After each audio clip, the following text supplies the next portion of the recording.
আজকে পাউরুটি দিয়ে একটু রসমালাই বানাবো।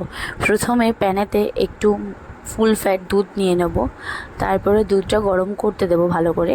গরম করার পর একটুখানি পাউডার দুধও ওই গরম দুধের সঙ্গে মিশিয়ে দেবো, যাতে একটুখানি মোটা হয় দুধটা, আরও ভালো ক্রিমি থাকে। তারপর একে একে চিনি দিয়ে দেবো। চিনি দেওয়ার পরে একটুখানি এলাচ ফাটিয়ে দারচিনি দিয়ে দিয়েছিলাম, ফ্লেভারের জন্য, ভালো একটা স্মেল আসবে।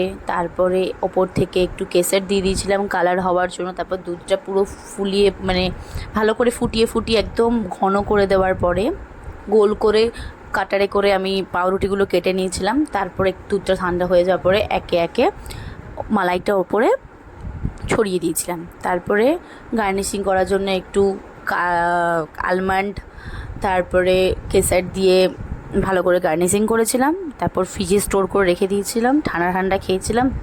অপূর্ব খেতে লেগেছিলো, তোমরাও প্লিজ ট্রাই করে দেখো।